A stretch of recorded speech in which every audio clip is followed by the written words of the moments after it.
This channel does not promote any violent, harmful, or illegal activities. All content provided by this channel is meant for an education purpose only. আর এই মুহূর্তে সবথেকে বড় খবরের দিকে নজর রাখতেই হচ্ছে রেশন দুর্নীতি মামলায় ফের অ্যাকশনে ইডি। এই মুহূর্তের বড় খবর, রেশন দুর্নীতি মামলায় ফের অ্যাকশন মোডে ইডি।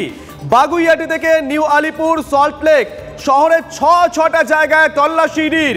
শঙ্কর আড্ড ঘনিষ্ঠ ব্যবসায়ীর বাড়ি এবং ফ্ল্যাটেও তল্লাশি।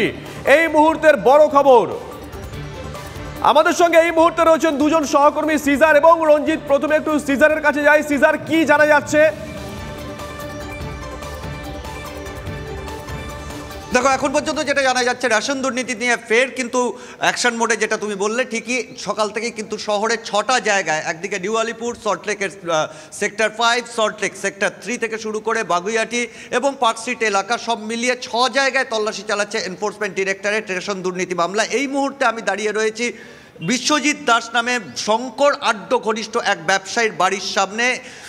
সল্টলেকের আইবি ব্লকে এই বাড়ি, এবং এই ব্যবসায়ী শঙ্কর আড্ড ঘনিষ্ঠ এবং তারও এক্সপোর্ট ইম্পোর্টের ব্যবসার পাশাপাশি ফোরেক্সের ব্যবসা রয়েছে। এডি ফোরেক্স নামে একটি সংস্থার ডিরেক্টর তিনি, এবং তার পাশাপাশি আরও একাধিক এক্সপোর্ট ইম্পোর্ট কোম্পানির সঙ্গে সংযুক্ত তিনি। এবং এই সূত্র ধরেই এই মুহূর্তে মেট্রোপলিটনে বিশ্বজিৎ দাসের আরও 2টো ফ্ল্যাটেও তল্লাশি চলছে। কোথাও মনে করা হচ্ছে এই বিশ্বজিৎ দাসকে সামনে রেখে তার বিভিন্ন কোম্পানির মাধ্যমে রেশন দুর্নীতির একটা বিপুল অঙ্কের টাকা দেশে পাচার করা হয়েছে।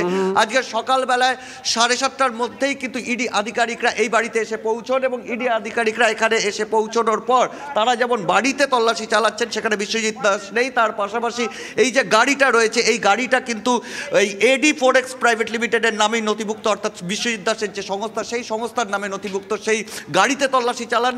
এই যে বিলাসবহুল এবং অত্যন্ত দামি এই গাড়ি থেকে বেশ কিছু প্লাস্টিক মোড়া অবস্থায় কিছু জিনিস তারা উদ্ধার করেছেন, এবং তারা মনে করছেন এই সমস্ত নথি তদন্তের কাজে সাহায্য করবে। এবং তার পাশাপাশি ওই ফ্ল্যাট দুটিতেও তল্লাশি চালানো হচ্ছে, এবং সেখান থেকে কি পাওয়া যায় তার উপর বেশ কিছু জিনিস কিন্তু এই তদন্তে নির্ভর করছে। এমন সঙ্গে থাকো সিজার।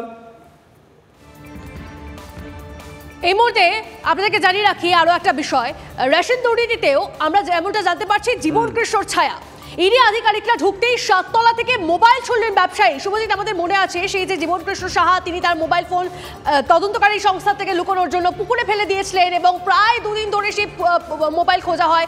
এবার তারই ছায়া, ইডি আধিকারিকরা ঢুকতেই 7তলা থেকে মোবাইল ছুড়লেন ব্যবসায়ী। ঠিক কি হয়েছিল এক্স্যাক্টলি জানবো। আমাদের প্রতিনিধি আমাদের সঙ্গে রয়েছেন সিজার, আমাদের সঙ্গে রয়েছেন রঞ্জিত। রঞ্জিত, জানাবেন গোটা বিষয়টা ঠিক কি হয়েছিল। রঞ্জিত,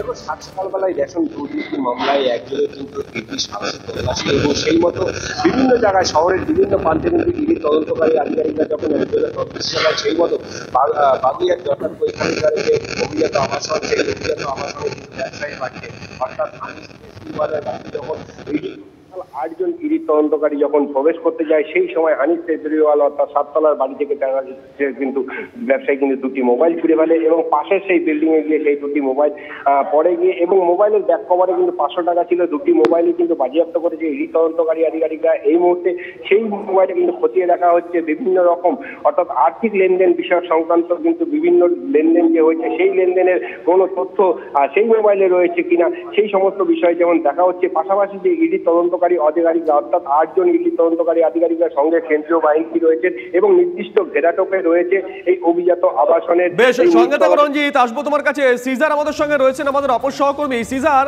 মানে এটা বোধহয় জীবন কৃষ্ণ সাহাকে দেখে অনুপ্রাণিত হয়েছেন এই ভদ্রলোক আর কি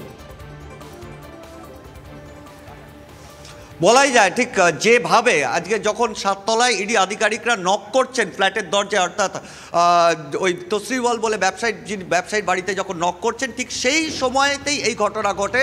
এবং তারপরে দেখা যায় যে ওই অভিজাত আবাসনের ঠিক পাশের বাড়ির যে ছাদ, সেই বাড়ির ছাদে 2টি মোবাইল পাওয়া যায়, এবং সেখান থেকে ইডি আধিকারিকরা মনে করছেন যে তথ্য প্রমাণ লোপাট করবার জন্যই খুব পরিকল্পিতভাবে এই মোবাইল ফেলা হয়েছে। অর্থাৎ জীবন কৃষ্ণ যে কায়দায় মোবাইল ফেলে তথ্য প্রমাণ লোপাটের চেষ্টা করেছিলেন, ঠিক একই কায়দায়। এবং সেইখানেও আমরা দেখেছিলাম জীবন কৃষ্ণ সেই মোবাইল থেকে যে তথ্য উদ্ধার হয়েছিল, সেখান থেকে ভয়েস রেকর্ডিং থেকে শুরু করে একাধিক গুরুত্বপূর্ণ তথ্য উদ্ধার হয়েছিল। এখন দেখার এই 2টি মোবাইলে আর কি তথ্য পাওয়া যায়, এবং সেখান থেকে এই রেশন দুর্নীতির টাকা কার মাধ্যমে কোথায় কিভাবে গেছে, আর নতুন কি তথ্য উঠে আসে। বেশ, সঙ্গে থাকো।